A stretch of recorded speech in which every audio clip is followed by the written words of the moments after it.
आप सब उत्साह के साथ इस सभा में उपस्थित हैं, इसके लिए मैं आपका भी अभिनंदन करता हूं और आपको हृदय से धन्यवाद देता हूं। देश में जो माननीय मोदी जी का काम है और उस काम के चलते देश की प्रतिष्ठा बढ़ी है, देश आगे बढ़ रहा है और इन्होंने समाज के हर तबके की खिदमत की है, सेवा की है और देश की रक्षा के लिए भी पूरी सतर्कता रखी है। आतंकवाद के खिलाफ जो भी जरूरी कार्रवाई है उस कार्रवाई को करने में ये कभी पीछे नहीं रहे हैं, इसलिए मैं इन सब चीजों के लिए इनका अभिनंदन करता हूं। और आप देखिएगा, अपने देश के गरीब गुरबा लोगों के लिए भी जो इन्होंने काम किया है, हर गरीब परिवार को प्रधानमंत्री उज्ज्वला योजना के अंतर्गत एलपीजी का कनेक्शन मुफ्त में दिया जा रहा है। आयुष्मान भारत, प्रधानमंत्री जन आरोग्य योजना, इसमें जो गरीब परिवार हैं उन परिवारों को हर साल चिकित्सा के लिए, इलाज के लिए 5 लाख रुपए देने की इन्होंने योजना क्रियान्वित कर दी है।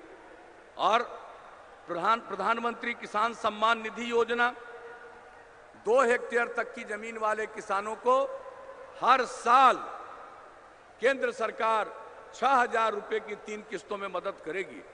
और एक बात मैं कहना चाहता हूं, कृषि के क्षेत्र के बारे में जो दूसरी पार्टी के लोग बोलते हैं, ऋण माफी और कई तरह की बात बोलते हैं, उसका कोई बहुत मतलब नहीं है, क्योंकि सभी किसान ऋण नहीं लेते हैं।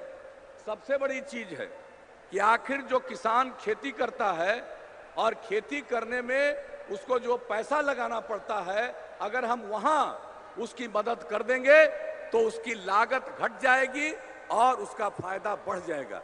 ये सोच करके मैं इसके लिए बधाई देता हूं प्रधानमंत्री किसान सम्मान निधि योजना, और क्रियान्वयन प्रारंभ कर दिया और पहले किस्त का भुगतान प्रारंभ हो गया। ये मामूली बात नहीं है और इन्होंने देश के लिए किया और अपने बिहार के लिए जो भी प्रधानमंत्री जी ने किया है, इसके लिए मैं इनको हृदय से धन्यवाद देना चाहता हूं। अकेले सड़क के क्षेत्र में, पुल पुलिया के क्षेत्र में केंद्र सरकार ने मोदी जी के नेतृत्व में बिहार में 50,000 करोड़ रुपए की सहायता दी है। ये कोई मामूली बात नहीं है। तो इस तरह का काम इनके माध्यम से, और अभी हाल में बरौनी रिफाइनरी की क्षमता बढ़ाई गई है और जो खाद का कारखाना था वो बंद पड़ा था कई दशकों से, और उसको फिर से उसकी शुरुआत कराने जा रहे हैं। और जो खाद का कारखाना है, नीम लेपित यूरिया का उत्पादन होगा और वो गैस के माध्यम से उसका उत्पादन होगा। एक एक चीज का, पटना जो राजधानी है, पूरे बिहार के हर लोगों की जगह है। राजधानी पटना में पटना मेट्रो रेल परियोजना की शुरुआत हो गई और पूरे बिहार में नए मेडिकल कॉलेजेस को खोलने के लिए भी मदद मिली। तो मैं कितनी बातों की चर्चा करूं, एक एक चीज के लिए जो मदद केंद्र सरकार से मिल रही है, मैं इसके लिए इन्हें बधाई देता हूं, धन्यवाद देता हूं। और आप सबसे यही अपील करूंगा कि आपने हम लोगों को काम करने का मौका दिया, हम सब लोग आपकी सेवा कर रहे हैं और बिहार का विकास, न्याय के साथ विकास हम लोगों का लक्ष्य है, यानी हर इलाके का विकास और समाज के हर तबके का विकास। और ये काम जो 13 साल से करने का मौका दिया, आज आप जान लीजिए बिहार का जो विकास दर है देश के किसी भी दूसरे राज्य से ज्यादा है। अब बिहार का विकास दर 11.3% हो चुका है। इस तेजी से हम लोग विकास करा रहे हैं।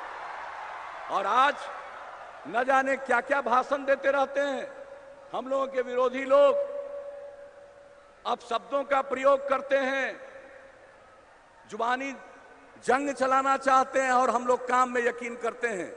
हम पूछना चाहते हैं, बिहार में पति पत्नी का राज 15 साल रहा और उसके अंतिम काल में 2004-5 में बिहार का बजट कितने का होता था?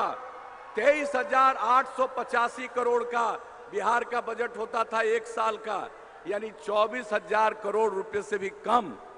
और आपने हम लोगों को काम करने का मौका दिया है, तो आज बिहार का बजट 2 लाख करोड़ रुपए से भी ज्यादा का एक साल के अंदर पूरा हो गया।